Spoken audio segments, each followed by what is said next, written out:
안녕하세요. 건강궁금TV의 닥터 토마스입니다. 여러분, 지난 시간에 생강의 놀라운 효능에 대해 알아봤죠? 오늘은 장수 비결 7번째, 오래 앉지 말기에 대해 이야기해 보겠습니다. 혹시 여러분은 하루에 몇 시간이나 앉아 계신가요? 사무실에서 일하시는 분들, 학생들, 운전하시는 분들, 거의 대부분이 하루 종일 앉아서 생활하고 계실 겁니다. 그런데 이게 바로 현대인을 위협하는 무서운 적입니다.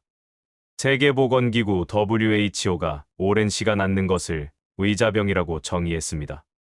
의자에 앉아 있는 것이 심혈관 질환과 당뇨병 등 여러 질병의 원인이 될 수 있다는 겁니다. 2017년 국민건강영양 통계에 따르면 한국인의 하루 평균 앉아 있는 시간은 8.2시간입니다.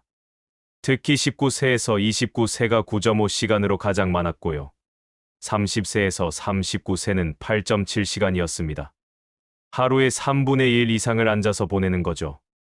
의자병이라는 용어는 신조어지만 그 위험성은 결코 가볍지 않습니다. 보통 하루에 7시간에서 8시간 이상 앉아서 생활하면 발생하는 질병들을 통칭하는데요. 요즘에는 감기처럼 흔하게 나타납니다. 미국의 통계 자료를 보면 정말 충격적입니다. 암 발병 사례 가운데 17만 건 이상이 오래 앉아있는 생활과 밀접한 관련이 있습니다. 특히 대장암과 유방암은 신체의 활동성 여부에 가장 큰 영향을 받는다고 합니다. 오래 앉아 있으면 우리 몸에 어떤 일이 벌어질까요? 먼저 가장 심각한 건 사망률 증가입니다. 연구에 따르면 하루에 6시간 이상 앉아있는 여성들은 3시간 이하로 앉아있는 사람들보다 앞으로 13년 동안 사망 위험이 40% 이상 높게 나타났습니다. 남성의 경우도 마찬가지입니다. 하루에 13시간을 앉아서 생활하는 사람은 11시간 미만을 앉아있는 사람보다 사망률이 거의 200% 높게 나타났습니다. 2배나 높은 거죠. 하루의 대부분을 앉아있는 사람 가운데 54%는 심장마비로 사망할 가능성이 높은 것으로 나타났습니다. 앉아 있는 것이 심각한 심혈관 질환을 일으키는 위험 요소가 된다는 연구 결과는 정말 많습니다. 왜 그럴까요? 앉아 있으면 혈액순환이 원활하지 않습니다. 특히 하체의 혈액순환이 나빠지면서 혈관에 무리가 갑니다. 심장에서 보낸 피가 다시 심장으로 돌아오는데 시간이 오래 걸리고 이 과정에서 혈관벽에 손상이 생깁니다. 두 번째로 당뇨병과 비만의 위험이 높아집니다. 오래 앉아 있으면 근육 활동이 급격히 줄어듭니다. 근육은 우리 몸에서 가장 많은 포도당을 소비하는 기관인데요. 근육을 사용하지 않으면 혈당 조절 능력이 떨어집니다. 인슐린 저항성이 생기면서 제2형 당뇨병의 위험이 크게 증가하는 거죠. 또한 앉아 있는 동안 소비되는 칼로리는 서 있을 때의 절반밖에 되지 않습니다. 같은 음식을 먹어도 앉아 있으면 살이 더 쉽게 찝니다. 세 번째로 척추와 허리 건강이 망가집니다. 앉아 있을 때 허리에 가해지는 압력은 서 있을 때보다 50%나 높습니다. 특히 구부정한 자세로 앉으면 압력이 더 증가합니다. 장시간 앉아 있으면 척추 주변 근육이 약화되면서 디스크 질환을 유발합니다. 목과 어깨도 마찬가지입니다. 컴퓨터나 스마트폰을 보면서 고개를 숙이고 있으면 목뼈에 엄청난 부담이 갑니다.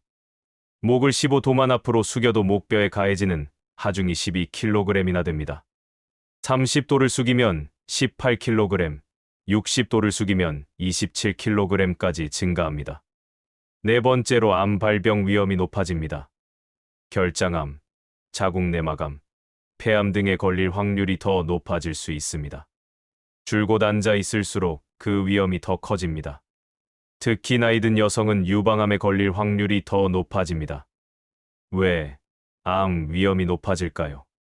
오래 앉아 있으면 몸속의 만성염증 수치가 올라갑니다. 이 만성염증이 세포의 DNA를 손상시켜 암을 유발하는 겁니다. 또한 대장 운동이 느려지면서 발암물질이 장에 오래 머물게 됩니다. 다섯 번째로 정신건강에도 악영향을 줍니다. 오래 앉아 있으면 우울증과 불안 증상이 증가한다는 연구 결과가 많습니다. 신체 활동이 줄어들면 세로토닌과 도파민 같은 행복 호르몬 분비가 감소합니다. 또한 햇빛을 충분히 쬐지 못해서 비타민 D 결핍이 생기기 쉽고 이것도 우울증의 원인이 됩니다. 실제로 제가 진료실에서 만나는 우울증 환자분들 중 상당수가 하루 종일 앉아서 일하시는 분들입니다. 6번째로 소화 기능이 떨어집니다. 앉아 있으면 복부가 압박되면서 위와 장의 운동이 느려집니다. 소화액 분비도 감소하고요. 그래서 소화불량, 변비, 복부 팽만감 같은 증상이 자주 나타납니다. 식사 후 바로 앉아 있으면 특히 더 심합니다. 7번째로 하지정맥류가 생깁니다. 오래 앉아 있으면 다리로 내려간 피가 심장으로 올라오기 어려워집니다. 정맥 판막에 이상이 생기면서 혈액이 역류하고 정맥이 부풀어 오릅니다. 다리가 자주 붓고 저리고 아프다면 하지정맥류를 의심해 봐야 합니다. 8번째로 골밀도가 감소합니다. 우리 뼈는 체중 부하를 받을 때 더 강해집니다. 그런데 앉아만 있으면 뼈에 자극이 가지 않아서 골밀도가 점점 떨어집니다. 특히 폐경기 이후 여성들은 골다공증 위험이 크게 증가합니다. 넘어져서 골절이라도 되면 회복이 정말 어렵습니다. 9번째로 면역력이 약해집니다. 신체 활동이 줄어들면 백혈구의 기능이 저하됩니다. 각종 감염성 질환에 취약해지고 회복도 느립니다. 그렇다면 어떻게 해야 할까요? 가장 중요한 건 자주 일어나는 겁니다. 미국 스포츠의학회에 게재된 연구 결과에 따르면 의자에 앉은 후 30분마다 5분씩 걷는 행동이 혈압과 혈당 수치를 낮추는데 가장 효과적이었습니다. 30분마다 5분씩 걷는 게 부담스럽다면 최소한 일어나서 스트레칭이라도 하세요. 팔을 쭉 뻗고 어깨를 돌리고 허리를 좌우로 비틀어주는 것만으로도 큰 도움이 됩니다. 물을 자주 마시는 것도 좋은 방법입니다. 물을 마시면 화장실을 가게 되니까 자연스럽게 자리에서 일어나게 됩니다. 하루에 2리터 정도의 물을 여러 번 나눠 마시세요. 전화 통화를 할 때는 서서 하는 습관을 들이세요. 회의도 가능하면 서서 하거나 걸으면서 하는 워킹 미팅을 시도해 보세요. 점심 식사 후에는 10분에서 15분 정도 가볍게 산책하세요.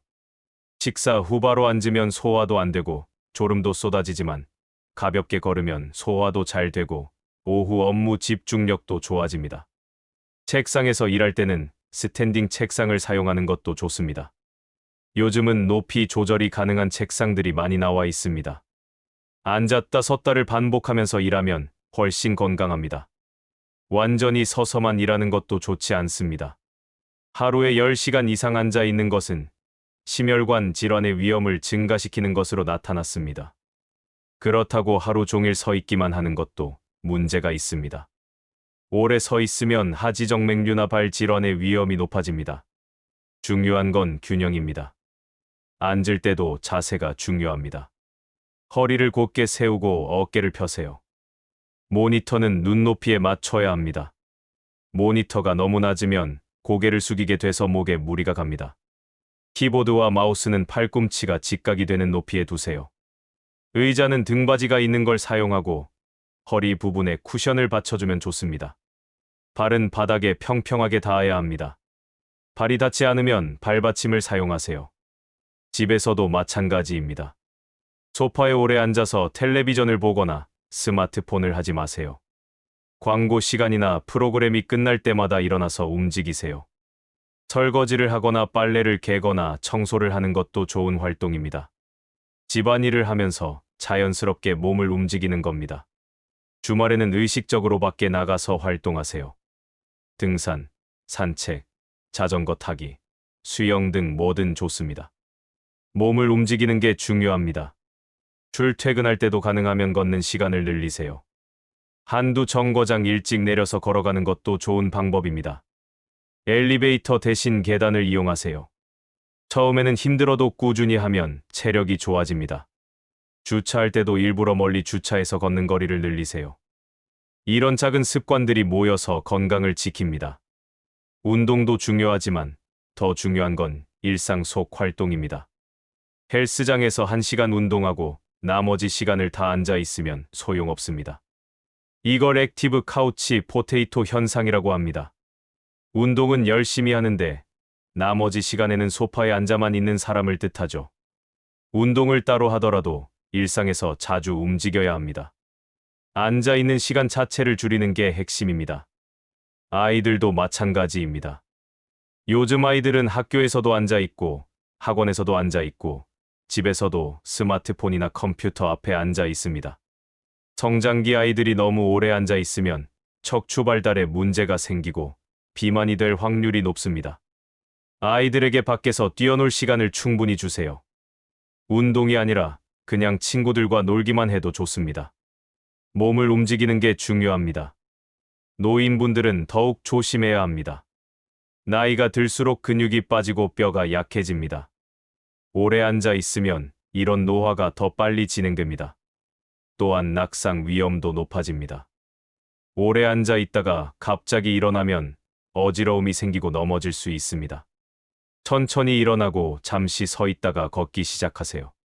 매일 규칙적으로 산책하는 게 가장 좋은 운동입니다. 제가 진료실에서 만나는 많은 환자분들이 이렇게 말씀하십니다. 일하다 보면 어쩔 수 없이 앉아 있어야 한다고요. 물론 그렇습니다. 하지만 30분마다 5분씩만 일어나도 큰 차이가 납니다. 일의 효율도 오히려 더 좋아집니다. 계속 앉아 있으면 집중력이 떨어지고 졸음이 옵니다. 잠깐 일어나서 움직이면 머리가 맑아지고 아이디어도 더 잘 떠오릅니다. 한 환자분은 스마트워치의 알람 기능을 활용하신다고 하더라고요. 30분마다 알람이 울리면 무조건 일어나서 물을 마시거나 화장실을 가거나 스트레칭을 하신다고 합니다. 처음엔 번거로웠지만 이제는 습관이 돼서 오히려 몸이 원한다고 하셨습니다.